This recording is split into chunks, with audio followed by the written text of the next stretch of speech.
pastor from Kenya, and because of time, I'll just go straight to the word. So today we are going to talk into the book of Isaiah 43, 18 to 20, and I will read the NIV version. If you are there, say amen. So I'll read as you continue looking at it. Forget the former things, do not dwell on the past. See, I am doing a new thing. Now it springs up. Do you not perceive it? I am making a way in the wilderness and streams in the wasteland. The wild animals honor me, the jackals and the owls, because I provide water in the wilderness and streams in the wastelands to give drink to my people, my chosen. Let us breathe and pray. Father, in the name of Jesus Christ, we want to thank you because of this word. We want to thank you because of your people. I thank you because of the Holy Spirit that is in this place, Lord. I pray, Jehovah God, that you open the inner hearts of your people to understand this word, my Lord. I pray, Jehovah God, that you use me as a vessel, that everything that shall come out of me, let it come from you, Lord. I thank you, my Father, because this is your time, Lord. Speak to your people. I thank you, Lord. Have your way. In the name of Jesus Christ. Amen. Amen. Now, I'm going to speak on a word that we can title it, keep moving. Now, in our Christian life, we have encountered so many things. Some of the things that we have encountered are very beautiful things that when we remember about them, we laugh and we feel joy in our hearts and we feel good. But also some of the things that we have encountered in our life as Christians, they are very horrible, they are very bad, they are very painful. And every time you think about these things, they give you sleepless nights. Some of them, they give you guilt because you blame yourself. If maybe I could not have done this, maybe this could not have happened. Some of them, they give you pain. Some of them, they give you regret. Some of them, they give you resentment. Some of them brought bitterness. Some of them brought anger in your life. You have never forgiven yourself. Every time you think about it, you just get angry. But today, I've come to give you good news. That God is saying, forget the former things. See, I want to do a new thing in your life. So today I've come to give you a message this morning. That whatever horrible thing happened in your life, whatever thing that has been giving you sleepless night, whatever thing that has been making you feel guilty, whatever thing that has been making you to live a life carrying loads, carrying burdens, God is telling you this morning that forget the former things, because I want to do a new thing in your life. Get rid of that anger, get rid of that bitterness, get rid of the things that you have been carrying, and let God heal your heart and heal your soul and heal your mind. Because God cannot give you peace if you insist on living a life of bitterness and anger. God cannot give you love if you want to be hateful. For you to come out of one thing and to go into another thing, you have to make a step. Because life is a journey. You see, God delivered the people of Israel in the book of Exodus. But you see, the people of Israel is that they were physically delivered from Egypt, but their mind was still in Egypt. They declared that we are going into the wilderness to worship the God of Abraham and to worship the God of Isaac and to worship the God of Jacob. But immediately they reached the wilderness, they started worshiping the gods of Egypt because their bodies were delivered from Egypt, but their mind was still in Egypt. Some of us, God has delivered us. He has removed us from the things of the world, but our minds are still in the things of the world. We want to have God, but we also want to have the world. We want to have God, but we still want to be hateful. We want to have God, but we want to still to be prideful. We want to have God, but we still want to watch some pornography and to do things of this world. And God is telling us that there is no way you can have me and have the world. You must, I have Canaan for you. But for me to give you Canaan, you have to give up Egypt. You cannot have Canaan and have Egypt at the same time. So God is telling us, Forget these things. Forget the things of the world, because the word forget means empty your mind.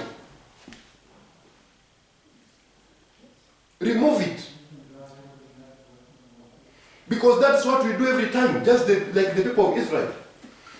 We declare that we are free, we declare that we have come out of these things, but when we sleep at night, we are still tormented. We live with unforgiveness. Some of the people that we have carried, they died a long time. Some of the people we are angry, they are not even alive. But we still carry this burden. And Jesus died on the cross, and he said, because of that death, we have been set free. And not just free physically. We have been set free, mind and body and soul. We are supposed to walk in freedom. So today I just came to encourage you that for God to do a new thing in your life, you have to get rid of all these things. If my hands are full and I'm holding on to things, there is no way God can put new things in those hands because my hands are already full. The word forget means emptying our mind so that God can fill us. You empty our mind of the worldly things so that God can fill us with spiritual things. Because if you have a bucket which has dirty water and you want to pour clean water on this dirty water, that water will still be dirty. If you have a sack that has a few rotten potatoes and you put fresh potatoes on top of the rotten potatoes, after a few weeks the whole sack will be rotten. Right. Some of us, we still have rotten potatoes in our lives. We want to put clean potatoes on top of rotten potatoes in our lives. But God is telling you today that I cannot work with you like that. You need to get rid of all these things so that you can have a full experience with God. For you to come out of this place, to go out of this place, you have to live here so that God can take you here. So we need to forget these things. God tells Samuel. Excuse me. Did someone bring this back to me? God tells Samuel, how long are you going to weep because of Saul?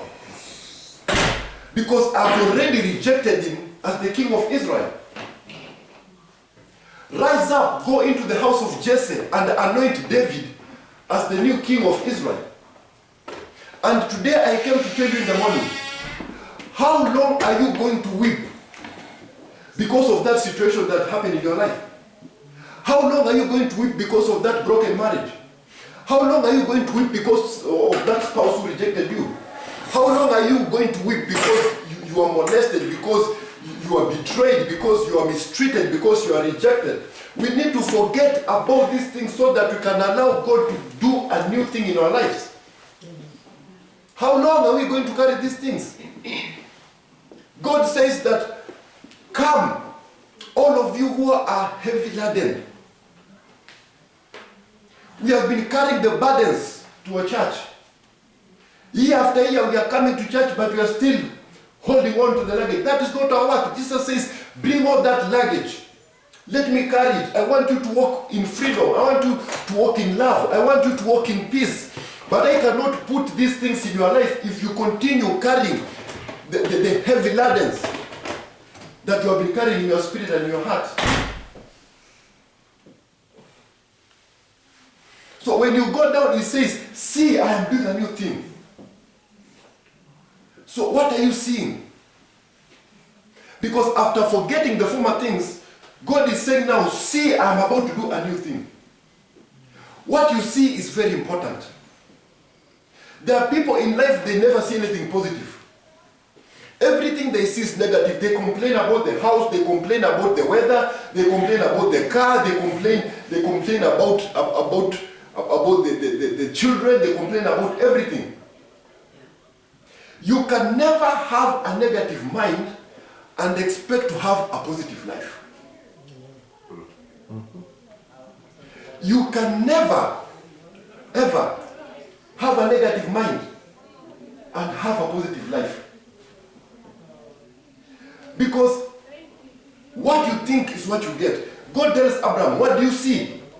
And he tells him in the book of Genesis 13 that what you have seen, I am going to give you. And because he's so sad, he told him that your children are going to be as many as the sun that you have seen and the stars that you have seen. He did not give him what he did not see. He only gave him what he sees. So if you see down, you are going down. If you see bad, you are going to live a bad life. Whatever you see is what you are going to get. God tells you that he has given you a will. He's asking you, how can I give you success if all you see is failure?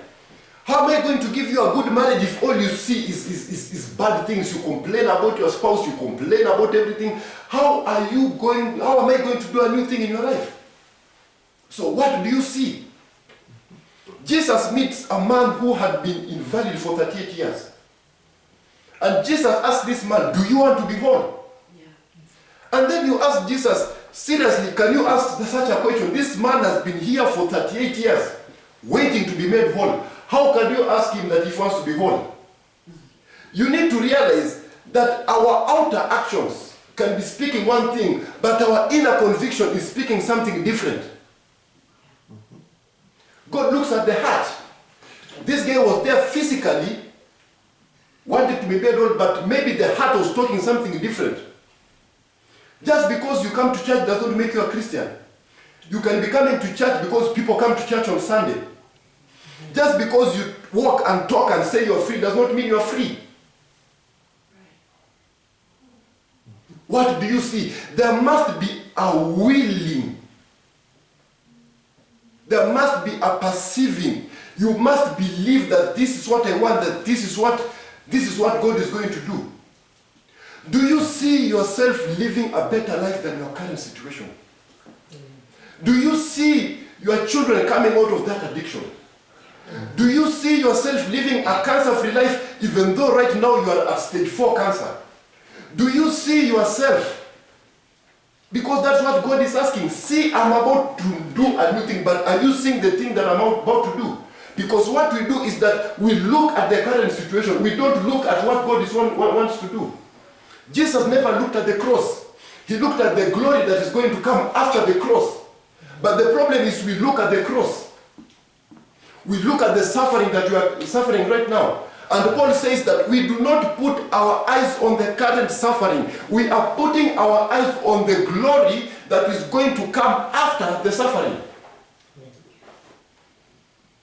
Your destiny is not tied up to the things that happened in your past. Your past was a training ground to prepare you for your future. But you cannot use your strength to dwell on the past because you need that strength to take you to your future. We have spent all our lives carrying burdens which Jesus set us free from them. Yeah. So what do you see? Because what you see is the thing that you need to take you to the next level. If all you see is trouble and failure and things not working up and things not doing well, that is exactly what you are going to get. Because God says, I cannot give you what you don't see. Even Ezekiel asked him, what do you see? Even Moses asked him, what do you see? God will always ask you, what do you see? Paul and Silas, they got arrested.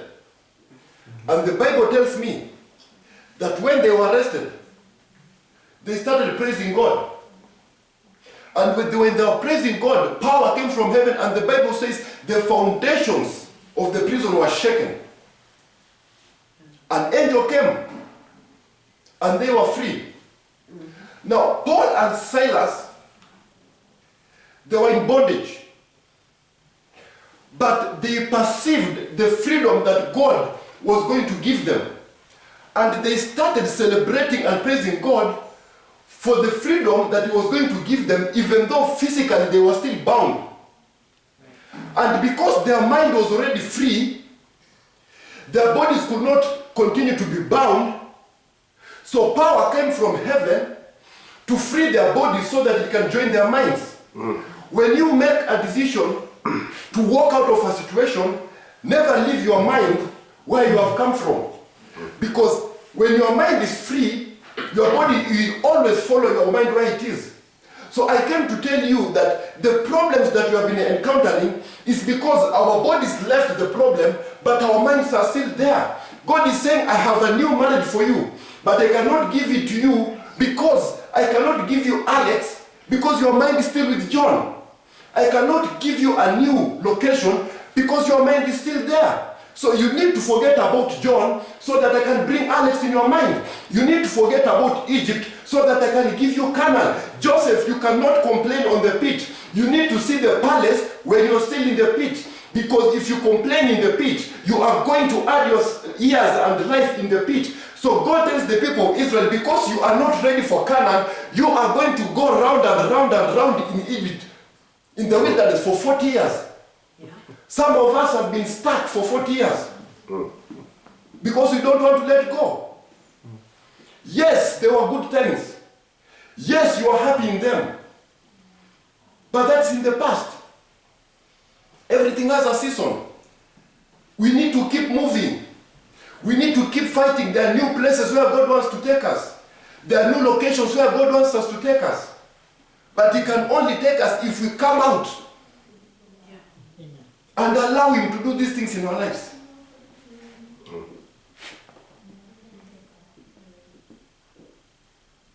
There is no way you can imprison a believer whose mind is free. There is no way you can imprison a believer whose mind is free. The reason why God says forget is because He wants to set your mind free. When your mind says you are free, you are free. When your mind says you are feeling pain, you start feeling pain. When your mind tells you this marriage is not working, it will stop working. When your mind says it's okay, even when you are in the storm, you will feel peace in your heart. So everything is in the mind. The body is just taking instructions from the mind. The reason why we have this half-baked salvation is because our mind never left. Our mind is still in the world. And that is why, because when the mind perceives it, then the eyes will see it. We are not supposed to focus on the current things, because that is what has kept us bondage. I'll be very quick because I know we are going to another service. What you see is very important. The Bible says, let the poor say I am rich. It did not say you wait for you to be rich to declare richness. It says, while in that poverty, start doing what? Start seeing yourself. The word see is the faith. Because faith is the ability to see things which you have not yet seen them physically. The ability to see your children free when they are still in rehab, but you see them as though they are clean. That is the power that you need for the power of God to come and set them free and make them clean. The power to see yourself being cancer-free while though you are stage 4, that is the faith that will bring power from heaven and remove the cancer from your bones and your bodies, because there is no way cancer can hold a body or a mind that it believes that I am already free. Everywhere Jesus went, He said, your faith has healed you. Your faith has done this. Your faith has done this. So after forgetting of your past, you need faith to take you to your future. Faith is the fuel that drives you to a destiny. Without faith, you cannot please God. Right. We need faith. So today I came to encourage you this morning that you need to rise up and keep moving. Forget about the pit. Forget about the den of lions. Forget about the cross. God is doing a new thing. When God removed Daniel from the pit of the lion, Daniel never went back to that pit. When God delivered Joseph from the pit and from the prison and took him to the palace, the Bible tells me he never went back to the pit. What God is going to remove from you in your life today, you are not going to go through it again. He tells the people of Israel that the enemy that you see behind you, you will never see them ever again. I came to encourage you, it does not matter if you are 50 or 60 or 70. You might be thinking that the best years are behind you. I came to tell you the best years are not behind you. that in front of you, God did not bring you up to 70 just for you to sit down and relax and wait for Jesus to come. There are still things that God wants you to do. There is still a kingdom of God to be expanded. There are still people who need to know about Christ. There are still countries which people want to hear about Christ. They have never heard about Christ. So I'm telling you to keep moving and to keep moving and to keep moving, because Christ is going to do a new thing in your life. He is saying the latter years are going to be better than the former years. The latter marriage that is going to give you is going to be better than the former marriage. The latter things that God is going to instill in your spirit and in your life and in your children and your marriage and in your finances, forget about what never worked. God is going to do a new thing, and the latter things are going to be better than the former things. Yes, they betrayed you. Yes, they molested you. Yes, you regret because of the things that happened in the past. Yes, you have been carrying that bitterness. But this is a new day and a new season where God wants to come into your life and change everything in your life so that you can be a blessing to this community. You can be a blessing to this country. You can be a blessing to Fallon, so that you can be the light when people see you in Fallon. They can say, I have seen God in Mary. I have seen God in Daryl. I have seen God in Dr. Kim. I have seen God in you, because we are here to be the light of this world. We cannot live the same life of the people of the world. We cannot continue living the life as people who are bound, because you are not bound. The blood was shed and we were set free. And the Bible says that when you are set free, we are free indeed. It does not mean that we are free the body and we are bound in finances. When we are free in everything. Our children are free, our finances are free, our businesses are free, our minds are free, our spirits is free, because we have been set free indeed. Yes.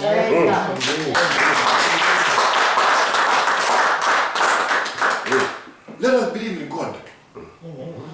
His blood was not shed for us to live in bondage. We are not just here to wait for Christ to come. We have a duty to do as believers.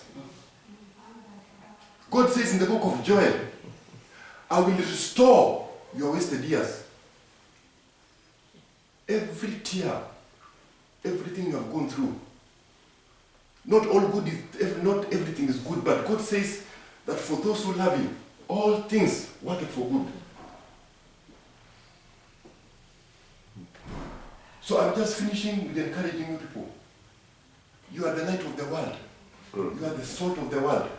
Forget about that pain, forget about the regret, forget about the guilt. Stand up, rise up, and do what Christ has called you to do.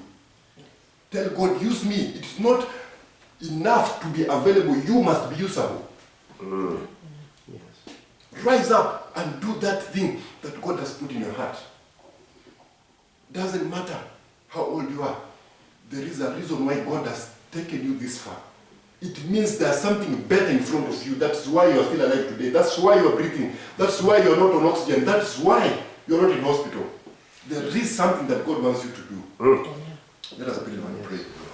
Lord, I just want to thank you for this word. I want to thank you for your people. I want to thank you because you have set us free, and we are free indeed. Lord, you are deleting and emptying our minds from the things of the past, and you are putting a new spirit in us. My Lord, you are guiding us for the things that you are supposed to do in front of us, Lord. I thank you, Lord, because of your word, and I just want to pray, let us use it for your glory and honor. I pray, trusting and believing in Jesus' name. Amen. Amen. All righty.